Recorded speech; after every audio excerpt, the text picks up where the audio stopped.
ప్రియ శ్రోతలారా, ఈ రోజున మనం యెహోషువ గ్రంథం 11, 12 అధ్యాయాలు వినబోతున్నాము. మొదటి 6 వచనాలు. ఉత్తరాదిన ఇశ్రాయేలీయులకు అఖండ విజయం, యెహోషువ నాయకత్వానికి దేవుని గుర్తింపు, ప్రజల గుర్తింపు లభించింది. యాబీను అనేవాడు హాసోరు రాజు. అతడు చుట్టుప్రక్కల రాజ్యాలకు వర్తమానం పంపాడు. జరిగిన వాటిని గూర్చి తాను విన్నదంతా వారికి తెలియజేశాడు. చుట్టుప్రక్కల రాజ్యాలు ఏవనగా మాదోను, షిమ్రోను, అక్షాపు, మన్యదేశం, అరాబా, షఫేలా, దోరు. రాజులు యోబాబు మొదలైనవారు. తూర్పు పడమటి దిక్కులయందలి కనానీయులకు, అమోరీయులకు, హిత్తీయులకు, పెరిజ్జీయులకు, మన్యములో ఉన్న యెబూసీయులకు, హెర్మోను దిగువన ఉన్న హివ్వీయులకు అనగా గిబియోనీయులకు కబురు పంపాడు. వారి సైన్యం సముద్ర తీరమందలి ఇసుక రేణువులంత విస్తారముగా ఉన్నది. సైనికులనందరినీ సమకూర్చుకొని వచ్చారు. విస్తారమైన గుర్రాలతో, రథాలతో బయలుదేరారు. ఆ రాజులందరూ కూడుకొని ఇశ్రాయేలీయులతో యుద్ధం చేయడానికి మేరోము నీళ్ల వద్దకు వచ్చి దిగారు. యెహోవా యెహోషువతో అన్నాడు, వారికి భయపడవద్దు. రేపు ఈ వేళకు ఇశ్రాయేలీయుల చేత సంహరింపబడిన వారినిగా నేను వారినందరినీ అప్పగిస్తాను. నీవు వారి గుర్రముల గుదికాలి నరమును తెగకోసి వారి రథాలను అగ్నిచేత కాలుస్తావు. శ్రోతలు వింటున్నారా? దేవుని వాగ్దానం ఎంతైనా నమ్మదగినది. యెహోషువ చేస్తున్న యుద్ధం పవిత్రమైనది. యుద్ధము ఎలా పవిత్రమైనది అవుతుంది అంటారా? దానికి ఒకటే జవాబు. ఇది దేవుడు చేస్తున్న యుద్ధం. దేవుని సంకల్పం పవిత్రమైనది. అందుచేత దేవుని యుద్ధం కూడా పవిత్రమైనదే. పాత నిబంధనలోని యుద్ధాలు దేవుడు జరిగించినవే. యుద్ధం యెహోవాదే. మా శ్రోతలు గ్రహించాలి, దేవుడే స్వయంగా తన ప్రజలైన ఇశ్రాయేలుకు ఆజ్ఞాపించాడు. కనాను దేశములోని 7 అన్యజాతులను మీరు నిర్మూలం చెయ్యాలి అన్నాడు. కనాను దేశమంతటినీ దేవుడు ఇశ్రాయేలుకు వాగ్దానం చేశాడు. యెహోషువకు ముందే 400 సంవత్సరాల క్రిందటనే వాగ్దానం చేయబడింది. అబ్రహామును పిలిచాడు. అతని ద్వారా ఇశ్రాయేలు జాతి ఆవిర్భవించింది. దేవుడు అబ్రహాముతో చేసుకున్న నిబంధన తిరిగి తిరిగి పునరుద్ఘాటించబడింది. కనానీయ ప్రజలను తొలగించాలి. ఆ దేశాన్ని ఇశ్రాయేలీయులు స్వాధీనం చేసుకోవాలి. కనానీయుల అవినీతి, వారి భ్రష్ట జీవితం దేవుని తీర్పునకు గురి అయ్యాయి. దేవుడు ఇశ్రాయేలును తన సాధనంగా వాడుకున్నాడు. కనాను దేశం పలు రకాల పాపాలకు పుట్టినిల్లు. అక్కడ ఉన్న దేవస్థానంలో ఎన్నో అవినీతి కార్యాలు జరిగాయి. నరబలులు అర్పించారు. అందుకే దేవుని ఉగ్రత వారిపైకి వచ్చింది. కనానీయ దేవతల్లో బయలుదేవత ముఖ్యమైనది. బయలు భార్య అనాతు చిన్న పిల్లలను కూడా దేవతలకు బలి ఇచ్చారు. కనాను మరి ఒక సొదొమ గొమొర్రాలాగా అయిపోయింది. దేవుడు ఎంతో కనిపెట్టాడు. వారు దేవుని వైపు తిరగలేదు.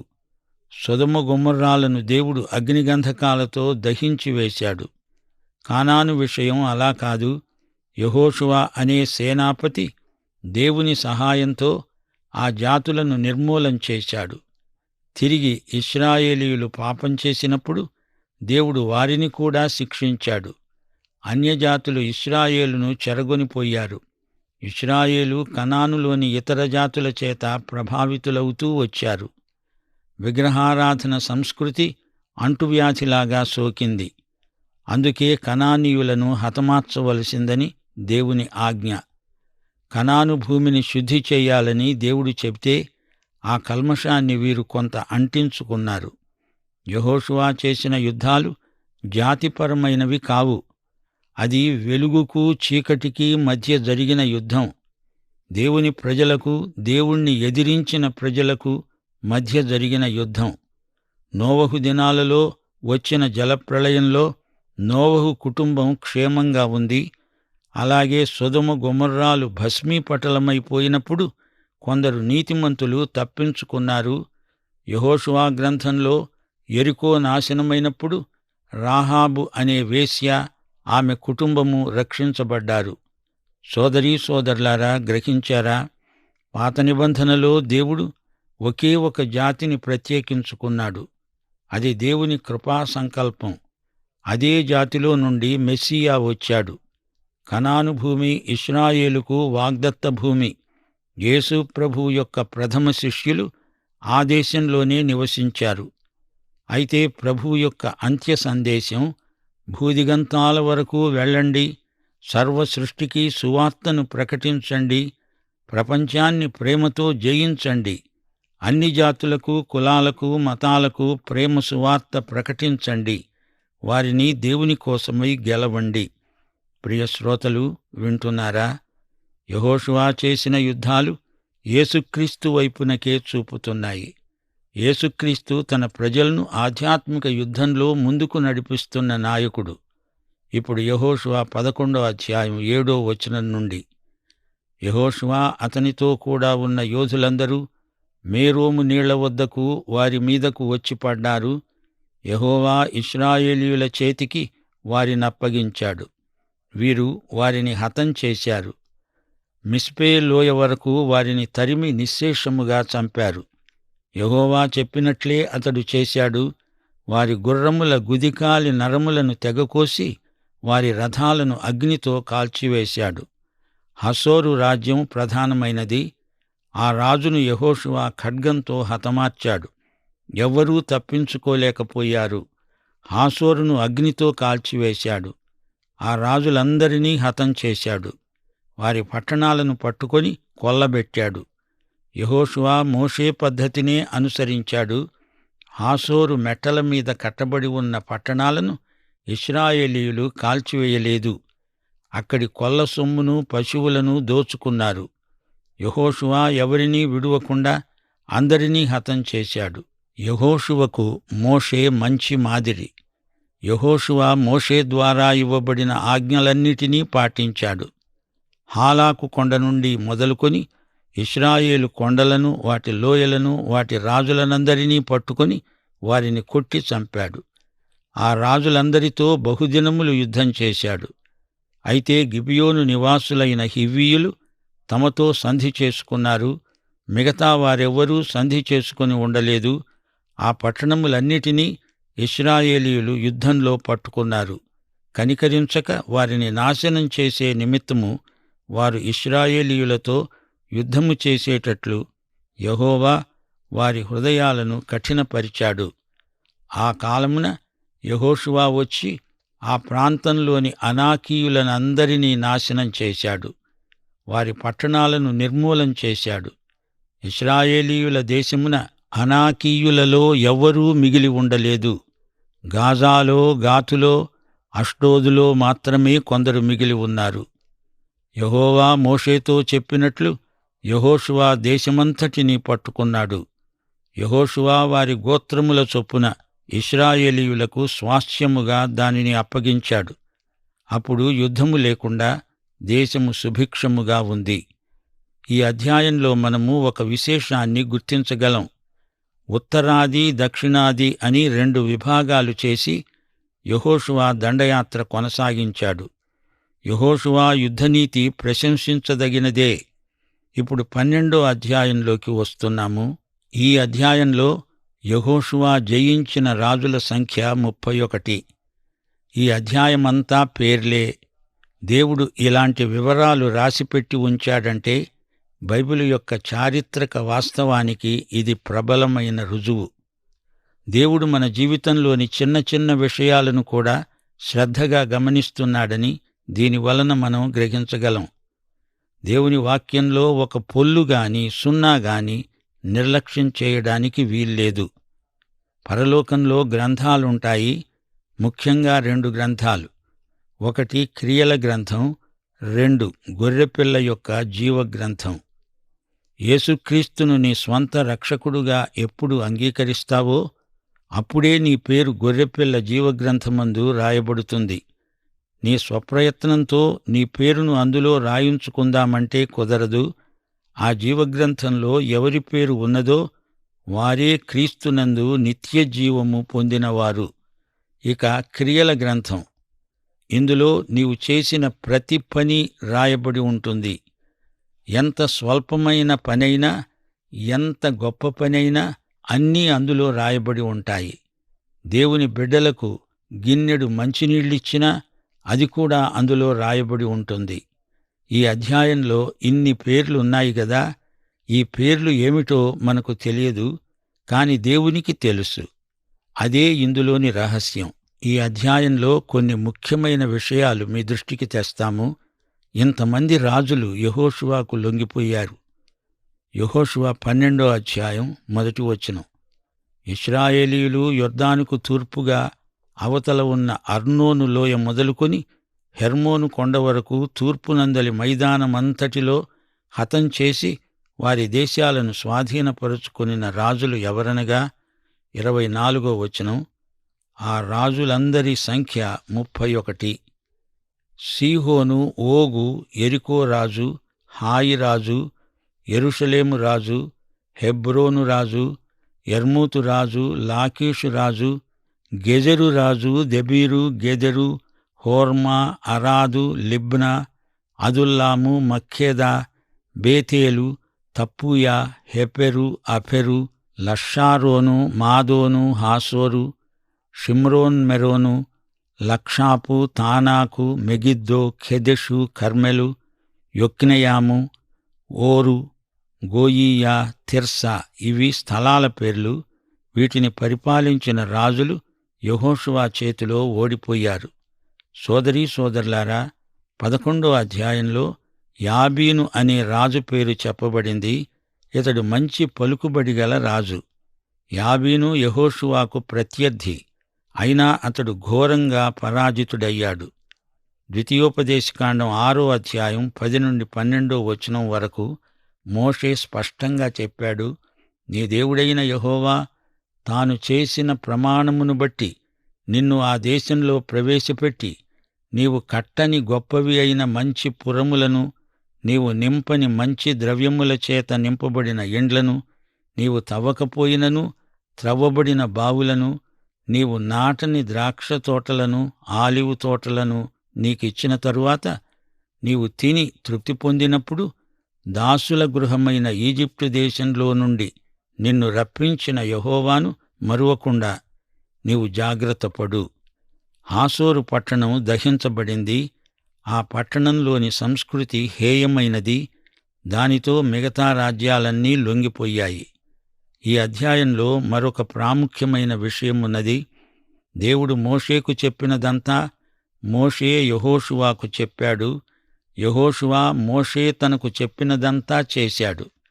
ఈ సందర్భంలో మీకు 2 తిమోతి 2వ అధ్యాయంలో పౌలు చెప్పిన మాట జ్ఞాపకం చేయగోరుతాము. నా కుమారుడా, క్రీస్తు యేసునందున్న కృపచేత బలవంతుడవు కా. నీవు అనేక సాక్షుల ఎదుట నా వలన వినిన సంగతులను ఇతరులకు బోధించుటకు సామర్థ్యము గల నమ్మకమైన మనుష్యులకు అప్పగించు. దేవుడు పౌలుకు చెప్పాడు, పౌలు తిమోతికి చెప్పాడు. అదే తిమోతి తిరిగి మరి ఒకరికి చెప్పాలి. దైవసేవకులు తమకు ముందున్న సేవకులకు చెప్పింది చేసింది కొనసాగించాలి. ఏలియా తన దుప్పటి ఎలీషా మీద వేశాడు. దేవుడు యేసును పంపాడు. యేసు అపొస్తలులను పంపాడు. యెహోషువ దేవునికి చూపిన విధేయత ఎంతో ప్రశంసనీయమైనది. దేవునికి విధేయులైన వారికే పరిస్థితులు లోబడతాయి. దేవుని విధానమే మన విధానం. ఆయన చెప్పినట్లే చెయ్యాలి.